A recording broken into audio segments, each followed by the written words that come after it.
Oh, yeah. Yeah, we're definitely good. All right, so let's get right to it. It's your boy Jerk Jerkins right here on Florida Hip Hop Radio. And right now it's 4 minutes past 5, 67 degrees outside. We have a major treat for the city today. I have none other than Miss Danielle from Gainesville Raise Up, the CEO and founder of that, as well as a local movement shaker and activist, more importantly. So how are you doing, Danielle? What's going on? I'm doing good. Just blessed to be here. Awesome. And I'm happy to have you here, first of all. Let's talk a little bit about, we're definitely going to be talking a lot about the Diamonds Forward case today. But first, I just want to kind of give the people some background on you and yourself. You grew up around here in Gainesville. Well, no, I didn't. No, okay, let's talk about that. Yeah, I actually grew up in South Florida. Okay, where? I'm from a place called Pembroke Pines. It's like Fort I Lauderdale. know Pembroke Pines, right? Yeah, what's the school there? Don't tell me. I forgot. Flanagan. Okay, Flanagan. Yeah, that's the school. I forgot about that. My mom actually works at Walter C. Young Middle, which is the feeder middle school to Flanagan High School. I didn't go there because I was a little bit further west, but yeah, all familiar with that. Played against Flanagan High School when I was on the varsity soccer team. Right. Then I've been in Gainesville for 10 years now. Cool. So, let's talk a little bit about. We're definitely gonna go into the Diamonds Force case, like I said, but let's talk a little bit about you and how you even had the mind to even get into activism. Where did that start? Was it at a very early age? What's the backstory there? So, my nickname growing up, and I'm not trying to say it like that, but my nickname growing up was Golden Heart. Okay. That was like it. I swear, I'm not trying to be funny, but like my parents, because I was always known as like a person, I'll give my shirt off my back. Wow. But, literally. Right. Generous. When I was 18, right, I was having this birthday party at the beach, and my dad called me up, and he was like, Danielle, I'm so excited for your birthday party. I hired a clown to do balloon animals for you and your friends and this and that. And I was like, thank you, Dad. And my parents went to like busting out laughing, cracking up. They're like, Danielle, why won't you just tell people no? Because that was like my personality, right? Like I'm always just right, so nice. Just go along with the flow. So like in terms of activism and stuff, I always had like this very justice-oriented heart. Do you remember that trend that happened on Facebook about like a year ago where people were kind of trying to make a point about people's education, and it was like, what grade were you in when you had your first black teacher?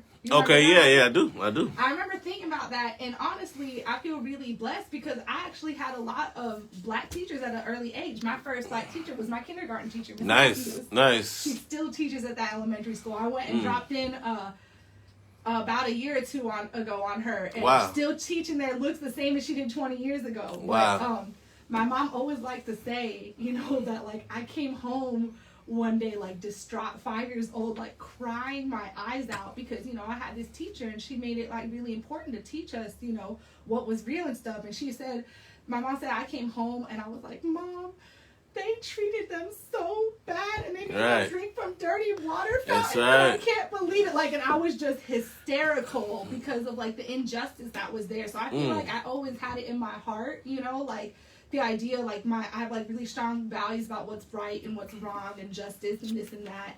And then I definitely feel like in terms of activism, got into activism more when I was in high school, doing environmental work and climate change movement work. Okay, cool. And then coming up here to Gainesville was still kind of on that tip for a little bit, but was always much more interested in like the social justice, community justice aspects of that, and then eventually got into criminal justice work, social justice, community empowerment, racial justice type of work. Nice. So talk a little bit about the organizations that you work with and that you're involved with, associated with.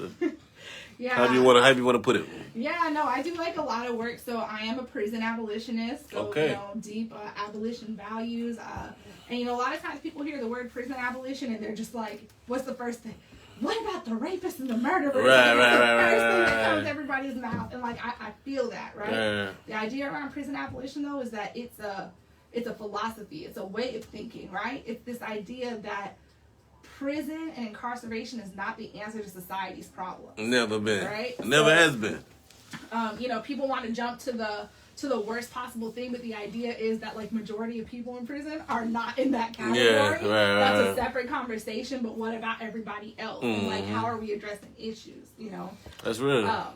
So in terms of the organizations and work that I do, I do like a little bit of everything. I help people fight their criminal cases. I've been doing that for about 2 years and stuff. Nice.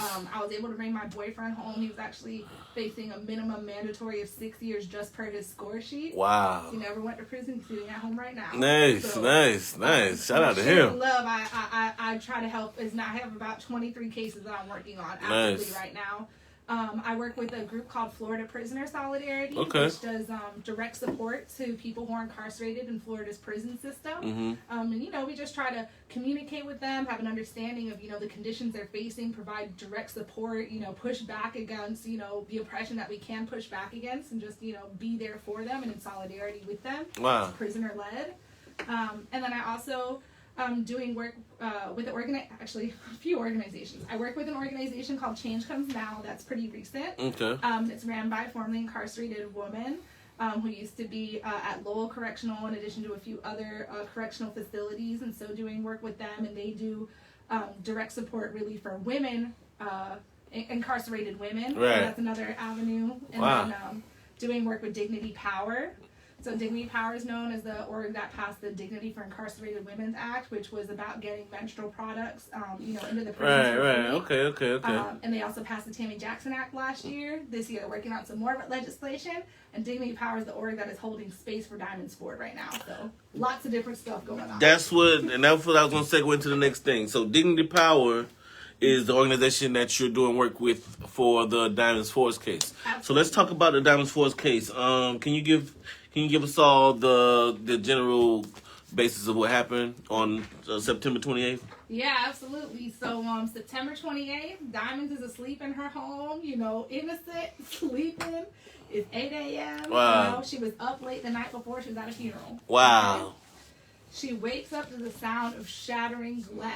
Okay? Which would startle anybody. It would startle anybody. And listen, I'm scary. Like, right. If the glass was shattering, like, I would be in the bathroom under the bed. Right. You know? That's just a scary situation. In the middle of the night, right. Exactly. So it's 8 a.m. She wakes up to the sound of shattering glass.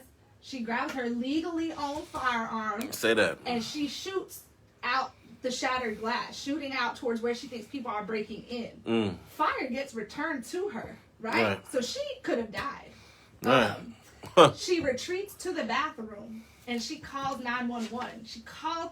She's like, send someone, they're shooting. She's whispering under her breath. She doesn't know where these people are. Right. She's so scared. You could hear it in the 911 call. And she's like, send someone, they're shooting. As she's on the phone with the dispatcher, she's telling them, send someone. The dispatcher tells her, like, ma'am, I've already dispatched somebody there. Like, I need more information. And as she's talking to the dispatcher, she hears, like, the radio, the police radio. She sounds so surprised. She's like, wait, what? That's JSO right there. Wait, what? Right. She tells them, hold on, I'm coming to the door. She goes, leave the wrong house. You hear it in the call. They go, no, we don't have the wrong house. They arrest her. They didn't even let her put pants on. Get out of here. They took her to jail in her boy shorts. That's ridiculous. And arrested her for attempted murder of a law enforcement officer. Get out of here.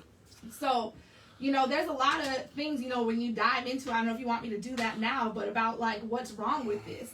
One of those things being that Florida is a stand your ground state. And if you are in fear for your life, like Diamonds clearly was, you have no duty to retreat. Right. No duty to retreat. Right. And her lawyer, we did a press conference last week, he made it real simple.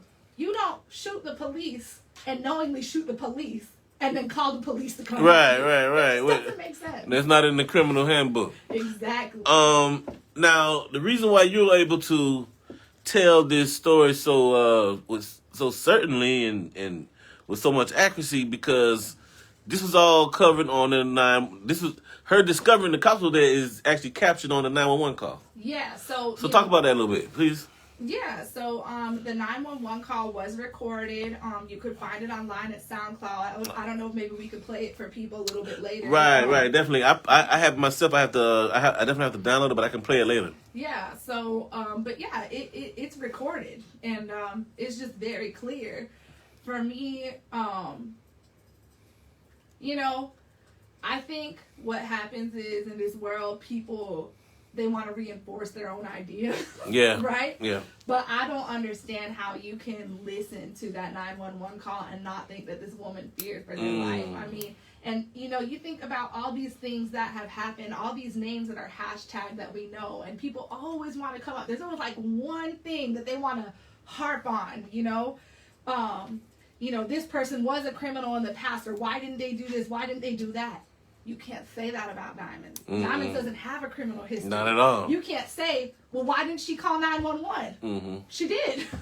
What can you say about her? Right, she did everything. It's like a regular citizen. She did everything that people normally ask, why didn't you do this? And she did it. And they still arrested her. So, you know, as an organizer, as an activist, I think the message is really clear from law enforcement. You can end up dead like Breonna Taylor, or you can end up incarcerated like Diamonds. Yeah, it sounds like they're more concerned with covering their steps. Now, tell me about was there any body cam footage here? No, so that's the other crazy thing. This is, and like, just to add a little bit more to the story. So the reason, you know, obviously the police don't just go show up at a house. Okay, say that. Out of nowhere, right? So the idea is that allegedly, this warrant, they served a high-risk warrant, and it was because her fiance's brother was allegedly involved in some sort of national drug ring that was being investigated by the DEA, and he had been to their house a couple of times. Right. My question is, how good is y'all's intel? Because my understanding is they didn't even know Diamonds lived there. They thought it was a trap house.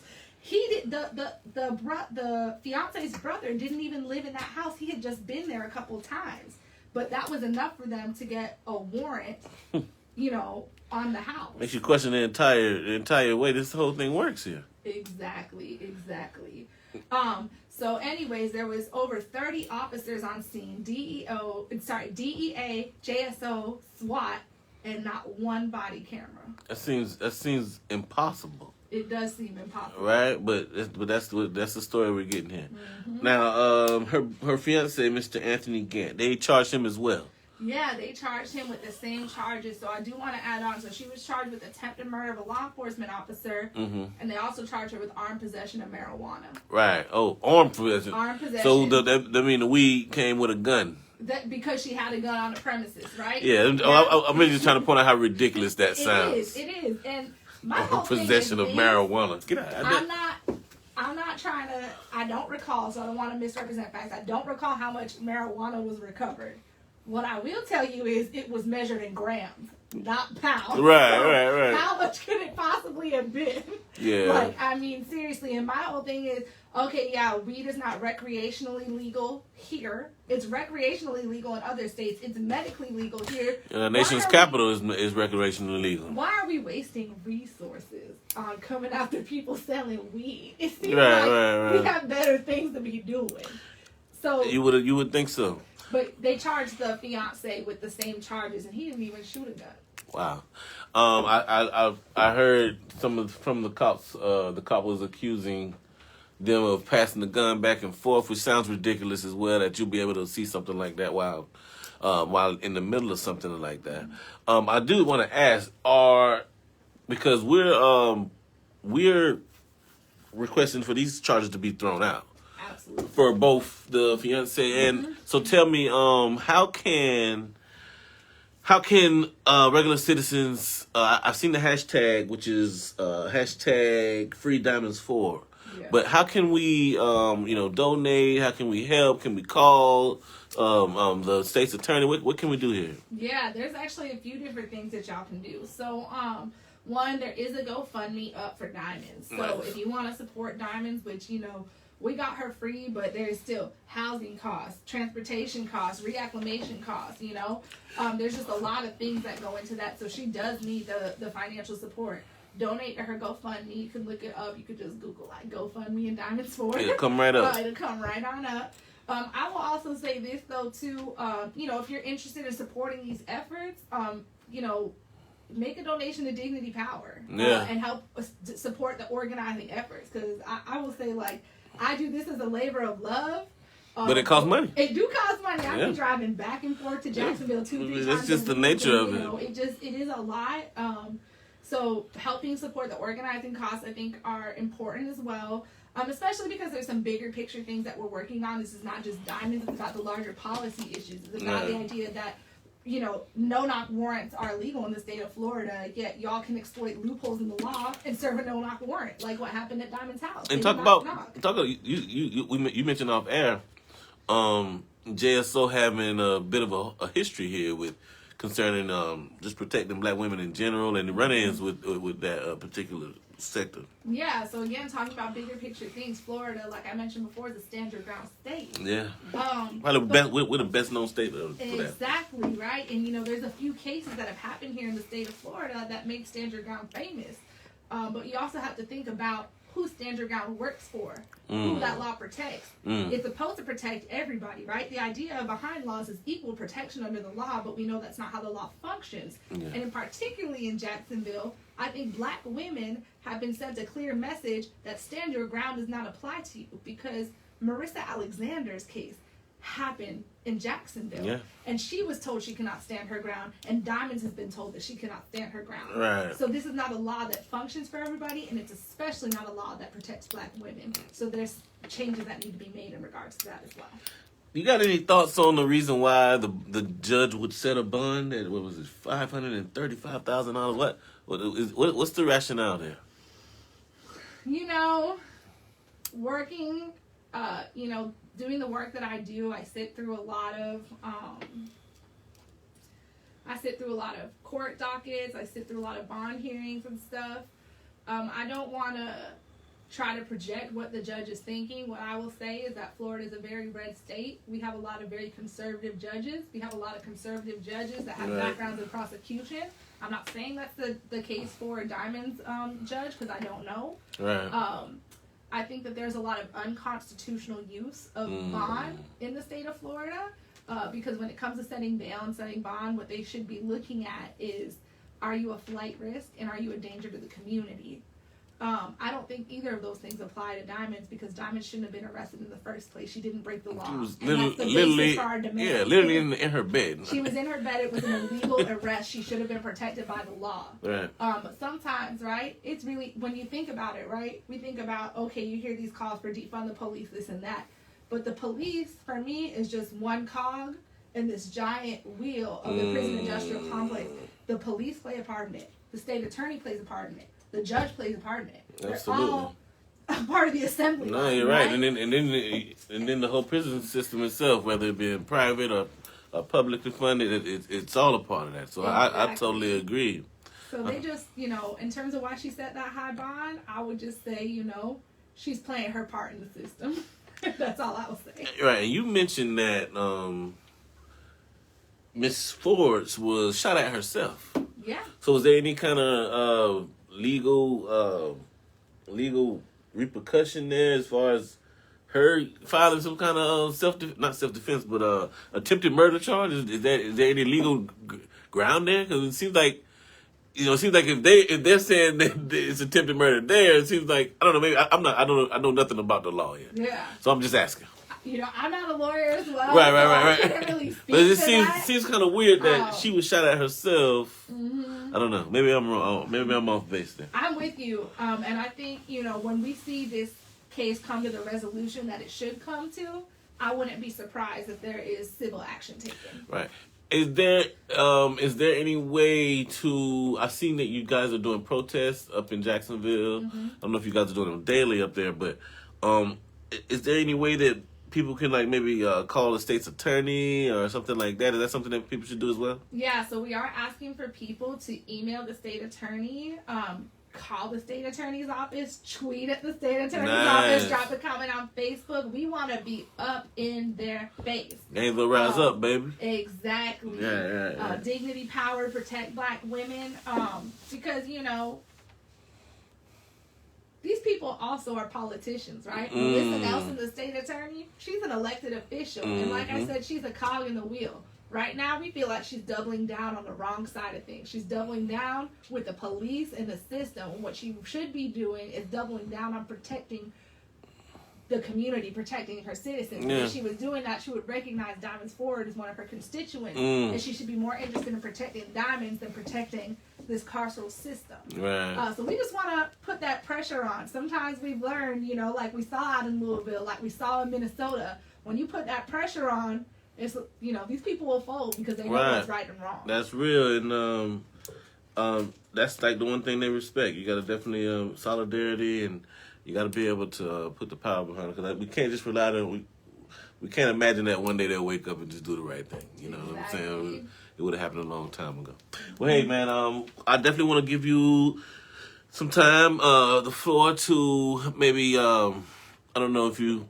Definitely not shout outs, but things that you might want to mention before we get up out of here. Something I didn't think of or whatever. You definitely got the floor to the people out there who definitely want to help and want to figure out how to help the situation. Yeah, so I definitely want to take an opportunity to uplift the people who have been doing work in this. I definitely consider myself the lead organizer of this case just because of the way it all has come together. But like I said, Dignity Power. So Trey Johns, who's the executive director of Dignity Power and FedFam for Life, has been killing it. She drove down from Chicago with 2 babies Wow. when I called to make sure that we were protecting diamonds. Also, Black Lives Matter Louisville. That was such an important connection for us to make because of Breonna Taylor's case. So we've got Chanel Helm and Chantrice out in Louisville, Kentucky that have been holding it down for us. We've got Robin from Fight Toxic Prisons. We've got comrades out in Pittsburgh, Pennsylvania that have been working on this, helping with the Free Diamonds Forward toolkit, the media toolkit we put together. And then we got all that money, from the National Bail Fund Network and from the Minnesota Freedom Fund, which, Minnesota got all their money after George Floyd happened and stuff. So it's been, what I want to say is a national community coming together behind diamonds. But what we need now is for the rest of the nation to come behind diamonds like they've come behind people once their name are hashtag. We don't want to come behind people just when their name is hashtag. We don't want people to lose momentum for diamonds just because she's not in the jail anymore, because she's not free until the burden of these charges have been lifted off of her. She's still facing a life sentence. So we need all the support we can get. Follow the Facebook page, it's Free Diamonds Forward. Follow the Instagram, it's Justice for Diamonds Forward. Check out our media toolkit. Send us an email. Harass the state attorney, but be with us. Yeah. That's all right. Give us the social media handles again, please, so that way people can follow and. Yeah, so we have a Facebook page. It's just called Free Diamonds Forward. People can go ahead and like our Facebook page. As you mentioned, we are doing actions every Friday morning at the state attorney's office in Jacksonville from 9 to 11 a.m. We're going to be out there with our megaphones telling Melissa, listen, do the right thing. Right. Do the right thing. We want to build, sustain momentum up there in Jacksonville. So I've been driving up every Friday. People can come ride out with me. Like, let's do this, People, we saw what happened in Minnesota. We saw what happened in Ferguson. But we've got that happening right here in Florida. So, let's make sure that we're mobilizing and supporting our people here.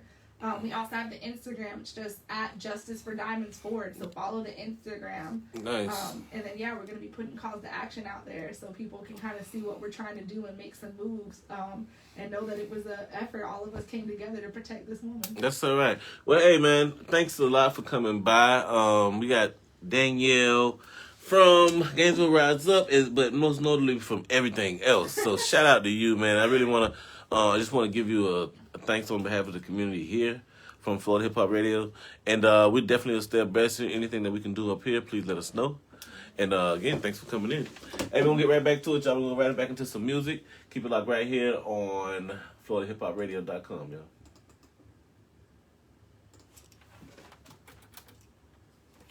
Oh, thank you so much. Thank you. That was awesome. No. That time